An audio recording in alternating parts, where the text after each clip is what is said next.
Selamat siang semuanya. Perkenalkan nama saya Gloria Rarunjalo dengan NIM akhir 012.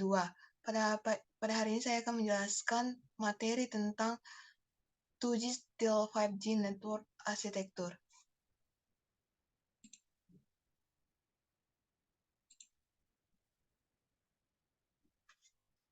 Terlihat pada gambar ini, berikut ini adalah arsitektur dan interface jaringan 2G.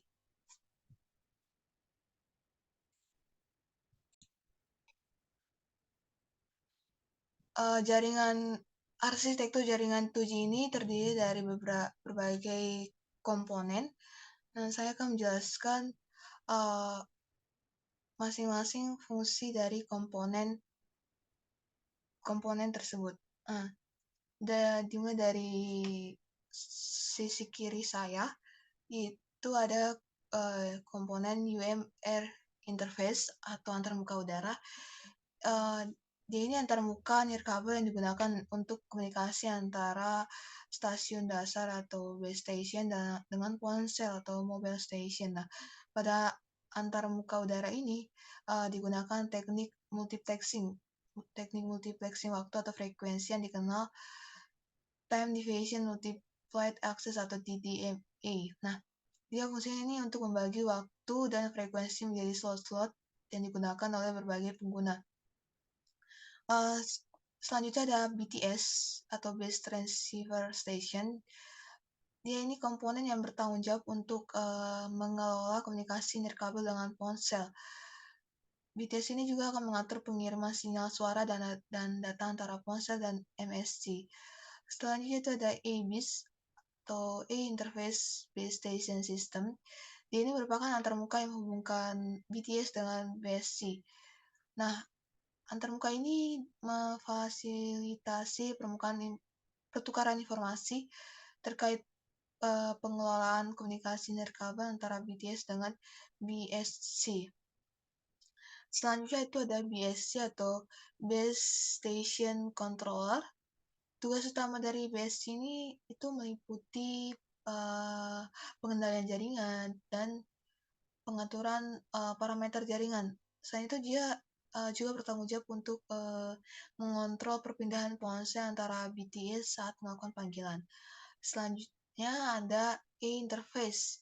Nah, ini adalah antarmuka yang menghubungkan BSC dengan MSC atau Mobile Switching Center. Antarmuka ini digunakan untuk mentransmisikan sinyal kontrol, panggilan suara, dan data antara BSC dan MSC. Selanjutnya ada MSC, yaitu Mobile Switching Center. MSC ini merupakan pusat pengendali dalam jaringan 2G yang mengelola panggilan dan sinyal antara jaringan 2G dengan jaringan lainnya. Selain itu, MSC ini juga bertanggung jawab untuk mengarahkan panggilan dan mengatur aliran sinyal antara BSC, FLR, terus HLR, dan GMSC. Komponen selanjutnya itu ada FLR atau Visitor Location Register. Berdasarkan dari namanya saja kita ketahui bahwa FLR ini merupakan database yang berisi informasi sementara mengenai pelanggan yang tidak terdaftar pada suatu MSC. Selanjutnya ada HLR, itu atau kepanjangannya Home Location Register. Dia merupakan database yang berisi data pelanggan tetap atau data pelanggan yang bersifat permanen. Nah, HLR ini mencakup data seperti nomor telepon, identitas pengguna, status langganan, dan lokasi terakhir dari pengguna. Selain itu, HLR ini merupakan komponen penting dalam jaringan 2G karena dia ini menyimpan informasi penting yang diperlukan untuk mengarahkan panggilan dan pesan ke pengguna yang bersangkutan. Selanjutnya itu ada GMSC atau Gateway MSC. Ini dia berfungsi sebagai gerbang antara jaringan seluler dan jaringan tetap. Nah, Selain itu, GMS ini juga bertanggung jawab untuk mengarahkan panggilan dari jaringan tetap ke jaringan lain dan sebaliknya. Selanjutnya ada ELR atau Equipment Identity Register. Nah, dia ini fungsinya itu menyimpan informasi tentang perangkat pengguna seperti nomor identitas perangkat yang biasanya ada di handphone atau IMEI dan uh, menyimpan juga status validitasnya. Nah, informasi ini digunakan untuk mencegah penggunaan perangkat yang dicuri atau ilegal dalam jaringan. Selanjutnya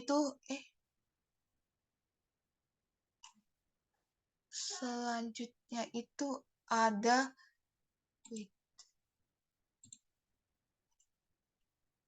selanjutnya yang paling bawah itu ada namanya Authentication Center.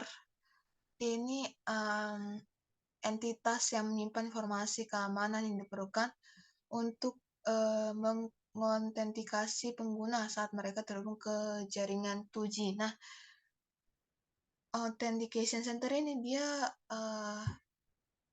menyediakan prosedur autentikasi dan otorisasi untuk melindungi privasi dan keamanan pengguna jaringan seluler.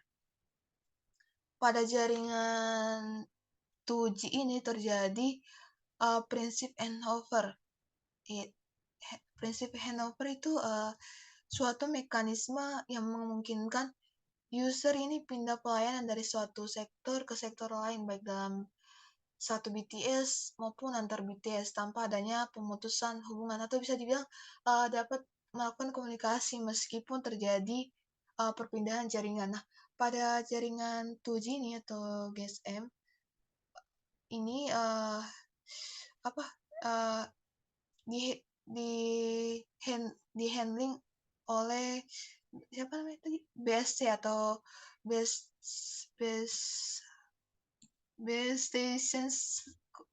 station controller. Selanjutnya itu ada arsitektur jaringan GPRS atau General Packet Radio Service, atau yang biasa disebut dengan teknologi 2,5G. Nah, pada teknologi ini dia menggunakan paket switching untuk transfer datanya dibandingkan dengan jaringan 2G atau jaringan GSM. Dia ini masih menggunakan circuit switching data. Nah, GPRS ini memiliki arsitektur yang hampir sama dengan 2G, hanya ada beberapa penambahan komponen utama dalam jaringan GPRS ini, yaitu SGSN dan GGSN. Nah, SGSN ini atau Serving GPRS Support Node, yaitu sebagai gerbang penghubung jaringan BTS ke jaringan GPRS. Nah, fungsi utama dari SGSN ini adalah dia menangani proses registrasi dan autentikasi mobile station. Nah, selain itu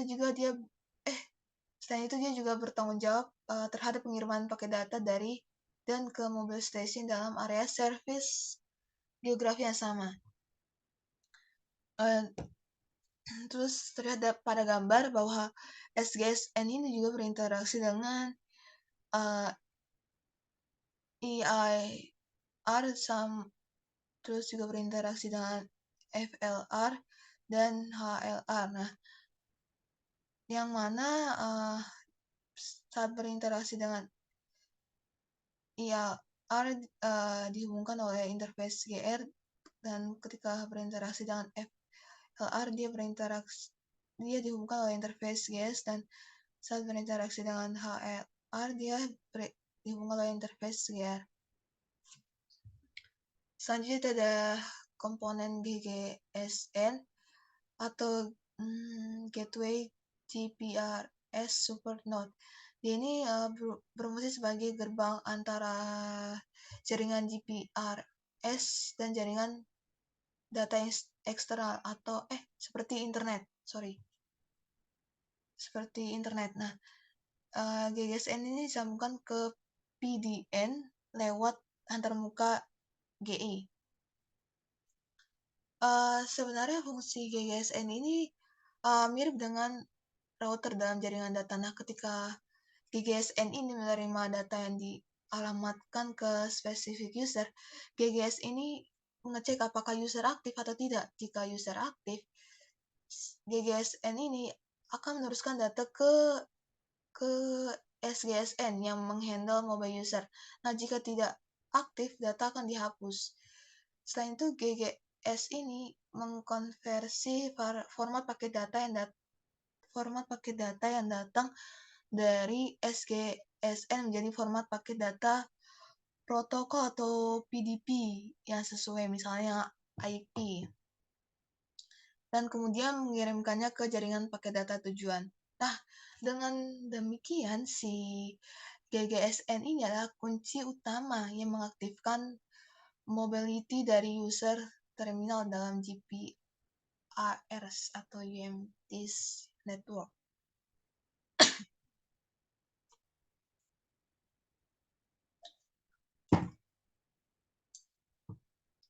Selanjutnya itu adalah arsitektur dari jaringan 3G. Nah, jadi di generasi ketiga ini sudah ada namanya WCDMA atau singkatan dari Wideband Code Deviation Multiplate Access.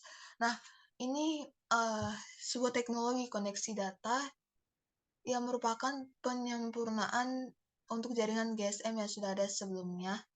Nah, berdasarkan di gambar, arsitektur jaringan 3G ini terdiri dari 3 daerah yang saling berinteraksi, yaitu ada core network, terus ada UMT East Terrestrial Radio Access Network atau UTRAN, dan yang terakhir ada User Equipment atau UI. Nah, pada bagian kiri saya, yang sebelah kiri itu user equipment atau UI ini mempunyai prinsip yang sama seperti pada GSM Mobile Station. Dia ini memiliki modul identitas user yang serupa dengan SIM pada GSM. Nah, UI ini terdiri dari 2 bagian, yaitu Mobile Equipment atau MI dan UMTS Subscriber Identity Module atau USIM yang dihubungkan oleh interface CU. Mobile equipment ini adalah perangkat untuk pengiriman radio, sedangkan USIM ini merupakan sebuah kartu yang membuat identitas user dan informasi pribadi. Nah, interface UA ini dengan jaringannya disebut interface UU yang merupakan Air Interface WCDMA. Terus yang bagian tengah itu merupakan daerah UTRAN. Dia terdiri dari 1 atau lebih radio network system atau RNS. Nah, di mana RNS ini terdiri dari sebuah pengendali jaringan radio yang disebut dengan Radio Network Controller atau RNC. Nah, beberapa node B dan user equipment. Nah, UTRAN ini terhubung dengan bagian CN atau Core Network yang melalui interface LU dan menggunakan interface loop untuk mengontrol node B. Sedangkan interface LUR ini yang menghubungkan antara RNC berfungsi untuk mengatur terjadinya soft handover di antara RNC tersebut. Nah, RNC berfungsi untuk mengendalikan sumber-sumber radio dari beberapa node B. Fungsinya serupa dengan BSC di GSM ya. Nah, RNC ini juga berperan penting untuk mengontrol radio resource UTRAN seperti PC atau power control atau juga disebut handover control, di mana sebagian diantaranya terdapat pada bagian RNC. Apa tadi ya? PS di UMTS ini disebut dengan node B. Nah, node B pada jaringan ini sama seperti pada GSM di GSM base station, yang mana merupakan unit untuk sistem pengiriman dan penerimaan radio dari sel. Nah, node B ini itu menunjukkan proses dari air interface yang digunakan, yaitu WCDMA yang meliputi channel coding, interleaving, rate adaptation, dan spreading. Terus di node B ini juga memungkinkan terjadinya soft handover dan power control. Terus ikatan RNC dan node B ini disebut dengan radio network subsystem atau RNS yang memiliki interface loop. Terus habis itu apa ya? Jika dalam GSM ini kan tidak ada hubungan antara BSC. Nah, dalam UMTSI yang disebut dengan neutron justru sebaliknya.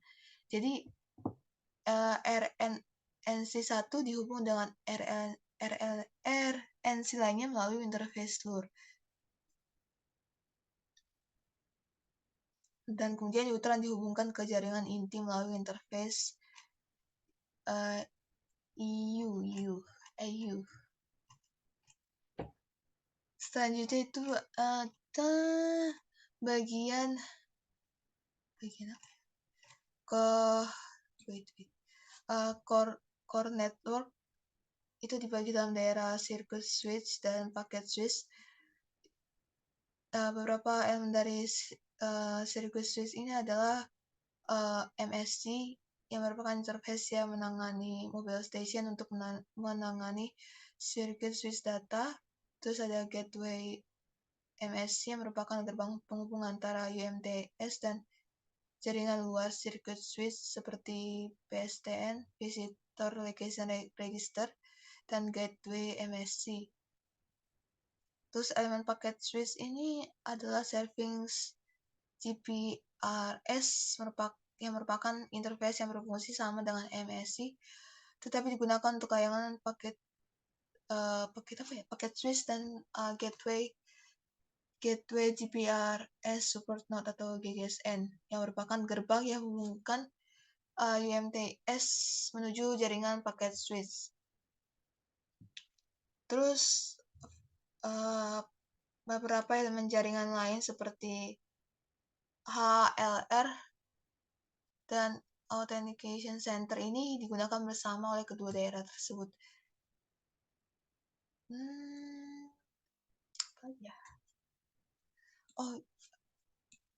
Terus pada arsitektur jaringan 3G ini handover sistemnya dihandling oleh RNC. Selanjutnya itu adalah arsitektur jaringan 4G. Arsitektur jaringan 4G ini dikenal dengan suatu istilah SAE atau System Architecture Evolution yang menggambarkan suatu evolusi arsitektur dibandingkan dengan teknologi sebelumnya, itu teknologi 1G, 2G, 3G. Nah, 4G ini mengadopsi teknologi EPS atau Evolved Packet System. Nah, di dalamnya ini terdapat 3 komponen penting, yaitu ada UI, Neutron, dan EPC. Bisa dilihat dalam gambar ya. Jadi jaringan arsitektur jaringan 4G ini terdiri dari 3 bagian. Apa tadi? Saya akan menjelaskan ini masing-masing fungsi dari komponen komponen yang berada dalam arsitektur jaringan 4G ini. Dari kiri itu ada UI. Fungsinya tidak jauh berbeda dengan teknologi sebelumnya. Itu sama. Terus habis itu ada EUTRAN.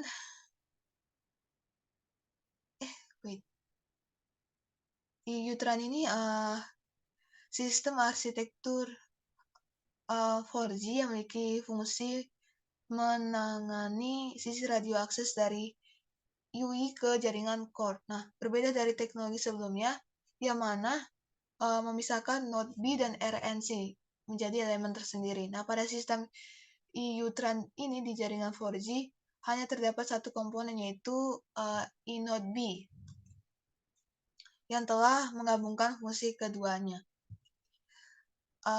eNode B ini secara fisik adalah suatu base station yang terletak atau ditempatkan di atas gedung-gedung rooftop. Ya, gitulah. Habis itu ada EPC, itu dia merupakan sebuah sistem yang baru dalam evolusi arsitektur komunikasi seluler, di mana sebuah sistem di mana pada bagian core networknya menggunakan all IP.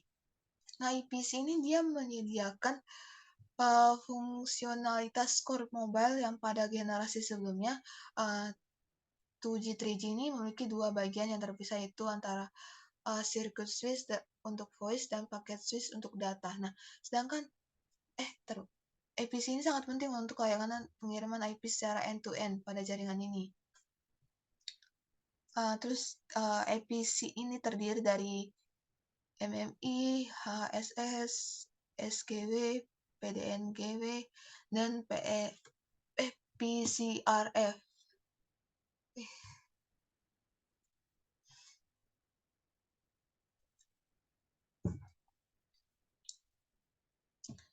SGW ini bertanggung jawab untuk mengelola lalu lintas data antara eNode B dan jaringan inti. Terus habis itu ada PDGW atau Packet Data Network Gateway ini. Dia sebagai gerbang antara jaringan 4G dan jaringan eksternal seperti internet. Terus juga bertindak sebagai titik pintu keluar untuk lalu lintas data UI ke internet dan juga mengelola alamat IP UI. Selanjutnya itu MMI atau Mobility Management Entity.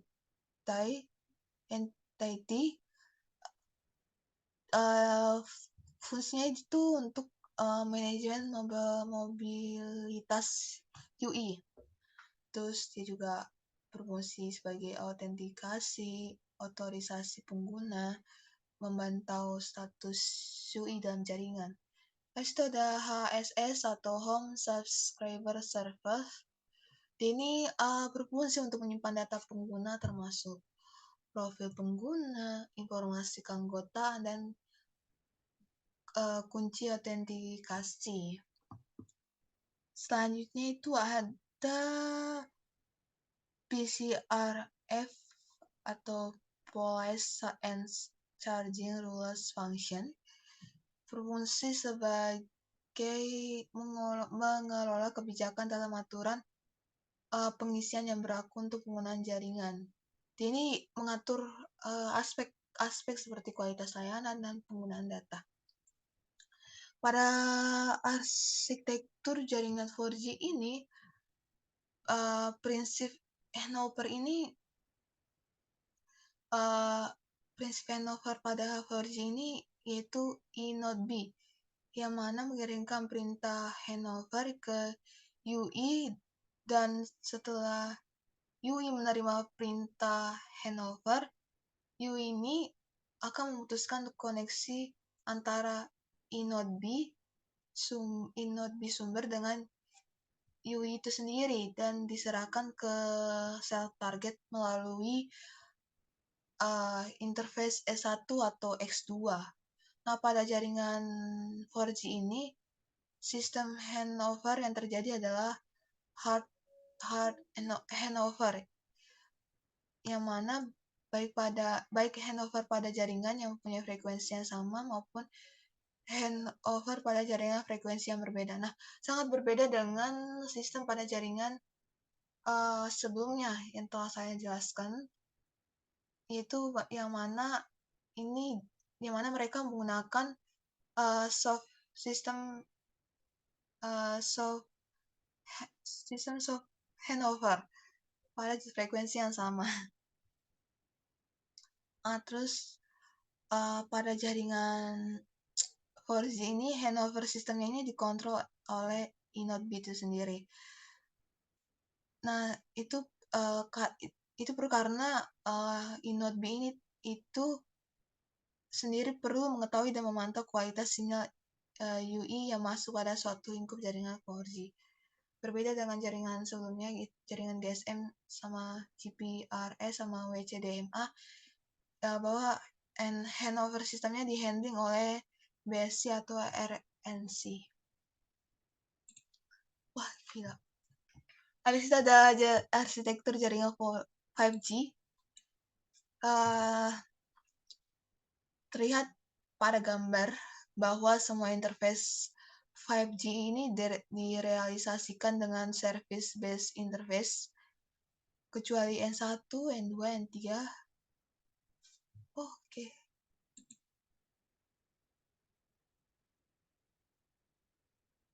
Kecuali N1, N2, N3, N4, dan N6. Nah, kalau di 4G, penamaan interface ini sering diawali dengan huruf S. Kalau di 5G, interface diawali dengan huruf N. Di situ terdiri dari di arsitektur jaringan 5G ini terdiri dari berbagai komponen. Ada AUSF atau Authentication Server Function, ada Access Mobility Management Function atau AMF. Itu fungsinya sama seperti MMI. Selanjutnya ada Session Management Function atau SMF. Kemudian ada Network Selection Function atau NSSV. Kemudian ada apa lagi?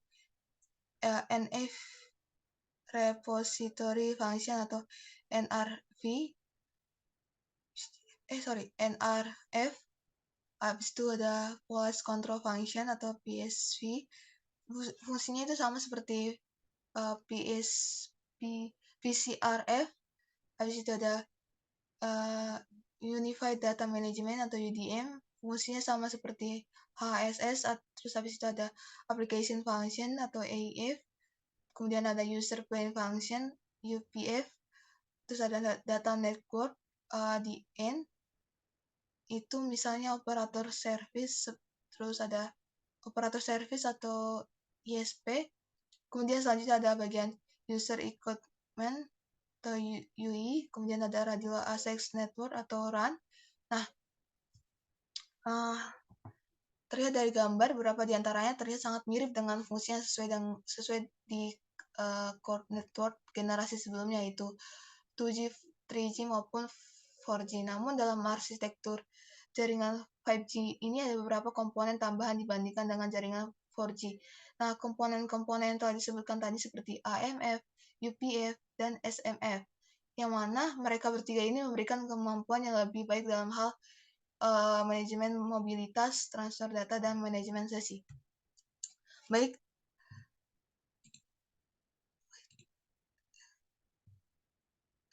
demikian presentasi dari saya. Apabila ada salah kata atau penyampaian informasi yang kurang tepat, mohon maaf.